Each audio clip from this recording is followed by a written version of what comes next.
Hi hello ನಮಸ್ತೆ welcome to ನಂದೋಸ್ life Kannada. ಬೆಳಗ್ಗೆ ನಾನು ಸ್ಟಾರ್ಟ್ ಮಾಡ್ತಾ ಇರೋದು ಇವತ್ತು ಕೆಲಸ 7:45 ಆ ಮಧ್ಯೆ. ಸೊ ಯಾಕೆ ಇಷ್ಟು ಲೇಟಾಗಿ ಸ್ಟಾರ್ಟ್ ಮಾಡ್ತಾಯಿದ್ದೀನಿ ಅಂದರೆ ಅಡುಗೆ ನಾನೇ ಮಾಡ್ತಾಯಿದ್ದೀನಿ ಅಂತಂದರೆ ಹೌದು. ಸೊ 6 ಗಂಟೆಗೆ ಎದ್ದಿದ್ದು 5 ಗಂಟೆಗೆ 5 ಗಂಟೆಗೆ ಎದ್ದು ಸುಮ್ಮನೆ ಫೋನ್ ನೋಡಿಕೊಂಡೇ ಮಲಗಿದೆ, ಏನೂ ಕೆಲಸ ಮಾಡಿರಲಿಲ್ಲ. ಆಮೇಲೆ ಯಜಮಾನ್ರು ನಂಗೆ ಹೋಟೆಲ್ ಮಾಡೋಕ್ಕಾಗೋದಿಲ್ಲ, ಬ್ಯಾಕ್ ಪೇಯ್ನ್ ಜಾಸ್ತಿ ಆಗಿದೆ, ಸೊ ನೀನು ಹೋಗಿ ಮಾಡೋಂಗಿದ್ರೆ ಮಾಡ್ಕೊ ಅಂತ ಹೇಳಿದ್ರು. 6 ಗಂಟೆಗೆ ಬಂದೆ, ಬಟ್ ಆವಾಗಿಂದ ಕಂಟಿನ್ಯೂಸ್ ಆಗಿ ವಿಡಿಯೋ ಮಾಡೋಕ್ಕಾಗಿರಲಿಲ್ಲ ನನಗೆ. ಯಾಕೆ ಅಂದರೆ ವಿಡಿಯೋಸ್ ಮಾಡೋಕ್ಕೆ ನಿಂತ್ಕೊಂಡಾಗ ಸ್ವಲ್ಪ ನನಗೆ ಲೇಟ್ ಆಗಿಬಿಡುತ್ತೆ ಕೆಲಸ. ಸೊ ಲೇಟ್ ಆಗೋದು ಬೇಡ, ಬೇಗ ಬೇಗ ಮಾಡ್ಕೊಳ್ಳೋಣ ಅಂತ ಹೇಳಿಬಿಟ್ಟು ಎಲ್ಲ ಆಲ್ಮೋಸ್ಟ್ ಮುಗಿದ ಮೇಲೆ ನಾನು ಸ್ಟಾರ್ಟ್ ಮಾಡ್ತಾ ಇರೋದು ವ್ಲಾಗ್ನ. ಸೊ ಎಲ್ಲ ಕೆಲಸನ ಕಂಟಿನ್ಯೂಸ್ ಆಗಿದೆ. ಈ ಕಡೆ ಹಸಿಟ್ಟು ಕಲಿಸ್ಕೊಬೇಕು, ಚಟ್ನಿ ರುಬ್ಕೊಬೇಕು, ರೈಸ್ ಮಾಡ್ಕೋಬೇಕು, ಇಡ್ಲಿಗೆ ಇಟ್ಕೋಬೇಕು, ಸಾಂಬಾರಾಗಿತ್ತು, ಅನ್ನ ಕಲಿಸ್ಬೇಕು, ಎಲ್ಲ ಕೆಲಸನೂ ನನಗೆ ಒಬ್ಳಿಗೆ ಆಗಿದ್ದರಿಂದ ಹಾಗೆ ಚಟ್ನಿ ಎಲ್ಲ ಮುಕ್ಕಾಲು ಭಾಗ ಎಲ್ಲ ಕೆಲಸನೂ ಮುಗಿಸ್ಕೊಂಡಿದ್ದೆ, ಸಣ್ಣ ಪುಟ್ಟ ಅದೆಲ್ಲ. ಸೊ ಅನ್ನ ವಿಸಿಲ್ ಬಂದಿರಲಿಲ್ಲ, ಅದಕ್ಕೆ ಮುಚ್ಚಳ ತೆಗೆದು 2 ಸತಿ ಕಮ್ಮಿ ಇಕ್ಕಿ ಮತ್ತು ನೀರು ಹಾಕಿ ಇಟ್ಟರೆ ಕೂಡ ಅದೇನೋ ವಿಸಿಲ್ ಬರಲಿಲ್ಲ. ಬಟ್ ಆದರೂ ಅನ್ನ ಆಗಿತ್ತು. ಸೊ ಒಂದೊಂದೇ ಕೆಲಸ ಮಾಡಿಕೊಂಡೆ ನಾನು ಮುಗಿಸ್ಕೊಂಡಿದ್ದೀನಿ. ಇನ್ನೂ ಯಾರೆಲ್ಲ ನನ್ನ ಚಾನಲ್ನ ಸಬ್ಸ್ಕ್ರೈಬ್ ಮಾಡ್ಕೊಂಡಿಲ್ಲ, ಪ್ಲೀಸ್ ಸಬ್ಸ್ಕ್ರೈಬ್ ಮಾಡ್ಕೊಳ್ಳಿ. ಹಾಗೆ ಪಕ್ಕದಲ್ಲಿ ಬೆಲ್ ಬಟನ್ನ ಕ್ಲಿಕ್ ಮಾಡಿ, ನಾನು ಹಾಕುವಂಥ ವೀಡಿಯೋಸ್ ನಿಮಗೆ ಬರುತ್ತೆ. ಹಾಗೆ ಲೈಕ್ ಮಾಡೋದನ್ನ ಮರಿಬೇಡಿ. ನೀವು ಮಾಡೋ ಲೈಕ್ ನನಗೆ ಹೊಸ ವೀಡಿಯೋಸ್ ಮಾಡೋದಕ್ಕೆ ಮೋಟಿವೇಶನ್ ಸಿಕ್ದಂಗೆ ಆಗುತ್ತೆ. ಸೊ ಹೋಟೆಲ್ ತಳ್ಳೋಷ್ಟ್ರೊಳಗಾಗಿ 8:30, ಸ್ನಾನ ಎಲ್ಲ ಮಾಡ್ಕೊಂಡು ನಾನು ಹೋಟೆಲ್ ತಳ್ಳೋಷ್ಟೊತ್ತಿಗೆ 8:30. ಹೋಟೆಲೆಲ್ಲ ಮುಗಿಸ್ಕೊಂಡು ಮಧ್ಯಾಹ್ನ 1:30ಗೆ ಮನೆಗೆ ಬಂದಮೇಲೆ ತುಂಬಾ ಕೆಲಸ ಇತ್ತು, ಅವಾಗ ಕೂಡ ವಿಡಿಯೋ ಮಾಡೋಕ್ಕಾಗಲಿಲ್ಲ. ಯಾಕೆ ಅಂದರೆ ಅಷ್ಟೊತ್ತಿನಲ್ಲಿ ಮತ್ತು ನಾನು ಅಂಗಡಿಗೆ ಹೋಗಬೇಕಾಗಿತ್ತು, ಅಂಗಡಿಯಲ್ಲಿ ಚಿಕ್ಕಮ್ಮ ಅವ್ರು ಇರಲಿಲ್ಲ. ಸೊ ಹಾಗಾಗಿ ನಾನು ಅಡುಗೆ ಕೂಡ ಮಾಡೋದನ್ನ ತೋರ್ಸೋಕ್ಕಾಗಲಿಲ್ಲ. ಸೊ ಇನ್ನು ಮಧ್ಯಾಹ್ನ ಸಂಜೆ 4 ಗಂಟೆ ಹಂಗೆ ಬಟ್ಟೆ ವಾಶ್ ಮಾಡೋ ಹತ್ರದಿಂದ ಮತ್ತೆ ಕಂಟಿನ್ಯೂ ವ್ಲಾಗ್ನ ಸ್ಟಾರ್ಟ್ ಮಾಡಿದ್ದು. ಸೊ ಇನ್ನೂ ಯಾರೆಲ್ಲ ನನ್ನ ಚಾನಲ್ನ ಸಬ್ಸ್ಕ್ರೈಬ್ ಮಾಡ್ಕೊಂಡಿಲ್ಲ, ದಯವಿಟ್ಟು ಸಬ್ಸ್ಕ್ರೈಬ್ ಮಾಡ್ಕೊಳ್ಳಿ. ಹಂಗೆ ನಂಗೆ ತುಂಬ ಬೇಜಾರಾಗ್ತಾಯಿದೆ. ಸೊ ಯಾಕೆ ಇಷ್ಟು ಬೇಜಾರು ಅಂದರೆ ನಿಮ್ಗೆ ಗೊತ್ತಿರುತ್ತೆ, ನಾನು ರೀಸೆಂಟಾಗಿ ಹಾಕಿರೋ ವೀಡಿಯೋಸ್ ಎಲ್ಲ ತುಂಬಾ ಕಡಿಮೆ ವ್ಯೂಸ್ ಇದೆ. ಎಷ್ಟು ಅಂದರೆ 25-30. ನಾನು ಇಷ್ಟು ಕಷ್ಟಪಟ್ಟು ವೀಡಿಯೋಸ್ ಹಾಕ್ತಿದ್ರೆ ಕೂಡ 25-30 ವ್ಯೂಸ್ ಹಾಕಾ ಅಂತ ನನಗೆ ತುಂಬ ಬೇಜಾರಾಗ್ತಿದೆ. ಆ್ಯಂಡ್ ಇನ್ನೊಂದೇನಪ್ಪ ಅಂದರೆ ಬೆಳಗ್ಗೆ ನಾವು ಎಷ್ಟು ಬೇಗ ಎದ್ದೇಳ್ತೀವಿ, ಬೆಳಗ್ಗೆ ನಾವು ಎಷ್ಟು ಫಾಸ್ಟಾಗಿ ಕೆಲಸ ಮಾಡ್ತೀವಿ, ಅಷ್ಟು ಫಾಸ್ಟಾಗಿ ನಮ್ಮ ಎಲ್ಲ ಕೆಲಸನೂ ಮುಗಿಯುತ್ತೆ. ಸೊ ನಾವು ಒಂದು ಹಾಫ್ ಆನ್ ಅವರ್ ಮುಂದೆ ಎದ್ದು ನೋಡಿ, ಅಂದರೆ ಇವಾಗ 5 ಗಂಟೆಗೆ ಎದ್ದು ಕೆಲಸ ಸ್ಟಾರ್ಟ್ ಮಾಡಿದ್ರೆ 7-8 ಗಂಟೆ ಒಳಗಡೆ ನಮ್ದು ಆಲ್ಮೋಸ್ಟ್ ಕೆಲಸ ಮುಗಿಯುತ್ತೆ. ಸೊ ನಾವು 6 ಗಂಟೆಗೆ ಎದ್ದರೆ ಕೆಲಸ ಮುಗಿಯೋದಿಲ್ಲ. 30 ನಿಮಿಷ ಬೇಗ ಎದ್ದು ಕೆಲಸ ಎಷ್ಟು ಫಾಸ್ಟಾಗಿ ಮಾಡ್ತೀವೋ ಅಷ್ಟು ಫಾಸ್ಟಾಗಿ ಕೆಲಸ ಮುಗಿಯುತ್ತೆ ಅಂತ ನನ್ನ ಅನಿಸಿಕೆ. ಸೊ ನಾನು ಬೇಗ ಎದ್ದಿದ್ದ ಬೇಗ ಕೆಲಸ ಸ್ಟಾರ್ಟ್ ಮಾಡಿದ್ದ ಎಲ್ಲನೂ ನನಗೆ ತುಂಬಾ ಫಾಸ್ಟಾಗಿ ಕೆಲಸ ಆಗಿರುತ್ತೆ. ಆ್ಯಂಡ್ ಬೆಳಗ್ಗೆ ಹೊತ್ತು ಫೋನ್ ನೋಡ್ಕೊಂಡು ಕೂತ್ಕೊಂಡಾಗ ಯಾವ ಕೆಲಸನೂ ಫಾಸ್ಟಾಗಿ ಮುಗಿಯೋದಿಲ್ಲ. ಇದು ನನ್ನ ಅನುಭವಕ್ಕೆ ಬಂದಿರೋದಂಥದ್ದು. ಸೊ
ಕೆಂಪು ಚಟ್ನಿನ ನಾನು ರುಬ್ಕೊಂಡಿರಲಿಲ್ಲ. ಕೆಂಪು ಚಟ್ನಿ ರುಬ್ಬಿಟ್ಟು ಅಂಗಡಿ ಎಲ್ಲ ಜೋಡಿಸಿ ನೀರೆಲ್ಲ ಇಟ್ಬಿಟ್ಟು ಬರೋದಕ್ಕೂ ಮುಂಚೆ ಸ್ನಾನಕ್ಕೆ ಹೋಗಿ ಆಮೇಲೆ ನೀರೆಲ್ಲ ಇಟ್ಬಿಟ್ಟು ಬಂದಿದ್ದು.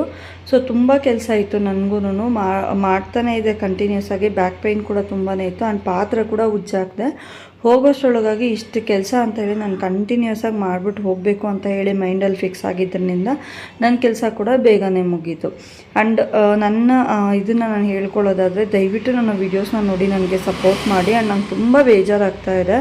ನಾನು ಇಷ್ಟೆಲ್ಲ ಕಷ್ಟಪಟ್ಟು ವೀಡಿಯೋಸ್ನ ಮಾಡಿದ್ರೆ ಕೂಡ ನನಗೆ ಯಾವುದೇ ರೀತಿ ಸಪೋರ್ಟ್ ಇಲ್ಲ, ಯಾವ ವೀಡಿಯೋನೂ ವೈರಲ್ ಆಗ್ತಿಲ್ಲ ಅಂದಾಗ ನಾನು ಏನಕ್ಕಾದರೂ ವೀಡಿಯೋಸ್ ಮಾಡ್ತೀನೋ ಅನ್ನೋಷ್ಟು ಬೇಜಾರಾಗ್ಬಿಡುತ್ತೆ ನನಗೆ. ಪ್ಲೀಸ್ ದಯವಿಟ್ಟು ನನ್ನ ವೀಡಿಯೋಸ್ನ ನೋಡಿ ಸಪೋರ್ಟ್ ಮಾಡಿ.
ಹೋಟೆಲ್ ಹತ್ರ ಹೋಗಿ ಬಂದಿದ್ದು 1:30 ಆಯಿತು. ಬಂದು ಚಕ ಚಕ ಅಂತ ಅಡುಗೆ ಮಾಡಿಬಿಟ್ಟು ಬಟ್ಟೆ ವಾಶ್ ಮಾಡಿ ಎಲ್ಲ ಕೆಲಸ ಮುಗಿಸ್ಕೊಂಡು ಆಚೆನೂ ತೊಳೆದು ಇನ್ನು ಒಳಗಡೆ ಹೋಗಿ ಅನ್ನ ಅಷ್ಟೇ ಮಾಡಬೇಕಾಗಿತ್ತು. ಆಲ್ರೆಡಿ ನನ್ನ ಹತ್ರ ಸಾಂಬಾರಿದೆ, ಮುದ್ದೆ ನಮಗೆ ಮಾಡೋಂಗಿಲ್ಲ, ಹಸಿಟ್ಟು ಖಾಲಿ ಆಗಿತ್ತು ಅಂತ ಹೇಳಿಬಿಟ್ಟು.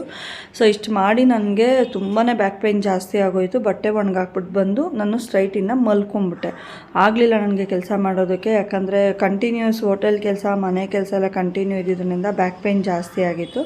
ಸೊ ಹಾಗಾಗಿ ನಾನು ಕೆಲಸನ ಕಂಟಿನ್ಯೂ ಮಾಡೋಕ್ಕಾಗಿರಲಿಲ್ಲ. ಸೊ ಇವತ್ತಿನ ಬ್ಲಾಗ್ ಇಷ್ಟೇ. ಇನ್ನು ಯಾರೆಲ್ಲ ನನ್ನ ಚಾನಲ್ನ ಸಬ್ಸ್ಕ್ರೈಬ್ ಮಾಡ್ಕೊಂಡಿಲ್ಲ ಪ್ಲೀಸ್ ಸಬ್ಸ್ಕ್ರೈಬ್ ಮಾಡ್ಕೊಳ್ಳಿ. ಹಾಗೆ ಪಕ್ಕದಲ್ಲಿರೋ ಬೆಲ್ ಬಟನ್ನ ಕ್ಲಿಕ್ ಮಾಡಿ ನಾನು ಹಾಕೋಂಥ ವೀಡಿಯೋಸ್ ನಿಮಗೆ ಬರುತ್ತೆ. ಹಾಗೆ ಲೈಕ್ ಮಾಡೋದನ್ನ ಮರಿಬೇಡಿ. ನೀವು ಮಾಡೋ ಲೈಕ್ ನನಗೆ ಹೊಸ ವೀಡಿಯೋಸ್ ಮಾಡೋದಕ್ಕೆ ಮೋಟಿವೇಶನ್ ಸಿಕ್ದಂಗೆ ಆಗುತ್ತೆ. ಹಾಗೆಯೇ ಇನ್ನೊಂದೇನಪ್ಪ ಅಂದರೆ ಡೈಲಿ ಇವರು ಒಂದೇ ಕೆಲಸ ಮಾಡ್ತಾಯಿದ್ದಾರೆ, ಏನು ಇವರಲ್ಲಿ ಸ್ಪೆಷಲ್ಲು ಅಂತ ನೀವು ಕೇಳೋದಾದರೆ ಏನೂ ನನ್ನ ವೀಡಿಯೋಸಲ್ಲಿ ಸ್ಪೆಷಲ್ ಇಲ್ಲ. ಬಟ್ ನಾನು ಹೋಟೆಲ್ಲು ಮನೆ ಕೆಲಸ ನಾನು ಒಂದು ಮನೆಗೆ ಕೆಲಸಕ್ಕೆ ಹೋಗ್ಕೊಂಡು ಹೇಗೆಲ್ಲ ಮ್ಯಾನೇಜ್ ಮಾಡ್ತೀನಿ, ಎಷ್ಟೆಲ್ಲ ಕೆಲಸ ಇರುತ್ತೆ ನನಗೆ. ಆ್ಯಂಡ್ ಹೋಟೆಲ್ ಅಂದರೆ ಹೇಳ್ದಷ್ಟು ತಮಾಷೆ ಅಂತೂ ಅಲ್ಲ. ಒಂದಿನ ಇದ್ದಂಗೆ ಆರೋಗ್ಯ ಇನ್ನೊಂದು ದಿನ ಕೂಡ ಇರೋದಿಲ್ಲ. ಯಾಕಂದರೆ ನೀರು ಮತ್ತು ಗ್ಯಾಸ್ ಸ್ಟವ್ ಮುಂದೆ ನಿಂತ್ಕೊಂಡು ಕೆಲಸ ಮಾಡೋದಲ್ವ. ಸೊ ಅಷ್ಟು ಆರೋಗ್ಯದ ಮೇಲೆ ಪರಿಣಾಮ ಬೀರಿದ್ರೆ ಕೂಡ ಆದ್ರೂ ಇಷ್ಟು ಕೆಲಸ ಮಾಡಿಕೊಂಡು ಪ್ರತಿಯೊಂದು ಇದರಲ್ಲೂ ನಾನು ಕೂಡ ಇದು ಮಾಡ್ತಾಯಿದ್ದೀನಿ, ವಿಡಿಯೋಸ್ ಮಾಡ್ತಾಯಿದ್ದೀನಿ ಅಂದರೆ ನನಗೂ ಕೂಡ ಅಷ್ಟೇ ಇದಿರುತ್ತೆ. ದಯವಿಟ್ಟು ವೀಡಿಯೋಸ್ನ ನೋಡಿ ಸಪೋರ್ಟ್ ಮಾಡಿ ಅಂತ ನಾನು ಕೇಳ್ಕೊಳ್ತಾ ಇದ್ದೀನಿ. ನಾನು ಮಾಡ್ತಾ ಇರೋ ಪರ್ಪೋಸ್ ಕೂಡ ಮಗಳ ಎಜುಕೇಷನ್ ಪರ್ಪೋಸ್ ಮೇಲೇ. ನೀವೆಲ್ಲ ಸಪೋರ್ಟ್ ಮಾಡಿದ್ರೆ ನನ್ನ ಮಗಳನ್ನ ಓದಿಸೋದಕ್ಕೆ ನನಗೆ ಈಸಿ ಆಗುತ್ತೆ. ಸೊ ಪ್ಲೀಸ್ ಪ್ರತಿಯೊಬ್ಬರು ನನ್ನ ವೀಡಿಯೋಸ್ನ ನೋಡಿ ನನಗೆ ಸಪೋರ್ಟ್ ಮಾಡಿ ಅಂತ ಕೇಳ್ಕೊಳ್ತೀನಿ. ಈಗ ಬನ್ನಿ, ಕಂಟಿನ್ಯೂ ವ್ಲಾಗ್ ಇರುತ್ತೆ, ದಯವಿಟ್ಟು ಪೂರ್ತಿ ವೀಡಿಯೋಸ್ನ ನೋಡಿ ನನಗೆ ಸಪೋರ್ಟ್ ಮಾಡಿ. ಕಂಟಿನ್ಯೂ ವ್ಲಾಗ್ ಇದೆ, ಈ ವ್ಲಾಗ್ನ ನೋಡಿ ಇನ್ನಷ್ಟು ಜನಕ್ಕೆ ಶೇರ್ ಮಾಡಿ. ಯಾಕಂದರೆ ನನ್ನಂಥ 100 ಜನ ಹೆಣ್ಮಕ್ಳಿರ್ತಾರೆ. ಸೊ ಎಲ್ಲ ಕೆಲಸನೂ ಬ್ಯಾಲೆನ್ಸ್ ಮಾಡ್ತಿರ್ತಾರೆ, ಅವ್ರ ಕಷ್ಟ ಯಾರಿಗೂ ಅರ್ಥ ಆಗಿರೋದಿಲ್ಲ. ಸೊ ಆ ಕೆಲಸ ಈ ಕೆಲಸ ಏನು ಮನೇಲಿ ಇರ್ತೀಯ, ಏನು ನಿಮ್ಮ ಕೆಲಸ ಅಂತ ಕೇಳ್ತಾರೆ. ಬಟ್ ಅವ್ರಿಗೆ ಗೊತ್ತಿರೋದಿಲ್ಲ ಎಷ್ಟೆಲ್ಲ ಕೆಲಸ ಇರುತ್ತೆ ಏನೆಲ್ಲ ಅಂತ. ಸೊ ನನ್ನ ವೀಡಿಯೋಸ್ ನೋಡಿದಾಗಾದರೂ ಅವ್ರಿಗೆ ಅರ್ಥ ಆಗುತ್ತೆ. ಸೊ ನಮ್ಮನೆ ಹೆಣ್ಣುಮಕ್ಕಳು ಇಷ್ಟೇ ಕಷ್ಟ ಬೀಳ್ತಾ ಇರ್ತಾರೆ ಅಂತ. ಸೊ ಅಂಥವ್ರಿಗೆ ಶೇರ್ ಮಾಡಿ, ಹಾಗೆ ನನ್ನ ಚಾನಲ್ಗೆ ಹೀಗೆ ಸಪೋರ್ಟ್ ಮಾಡ್ತಾಯಿರಿ ಅಂತ ಕೇಳ್ಕೊಳ್ತೀನಿ. ಬನ್ನಿ, ಈಗ ಕಂಟಿನ್ಯೂ ಇರುತ್ತೆ, ದಯವಿಟ್ಟು ಪೂರ್ತಿ ವೀಡಿಯೋಸ್ನ ನೋಡಿ ಸಪೋರ್ಟ್ ಮಾಡಿ.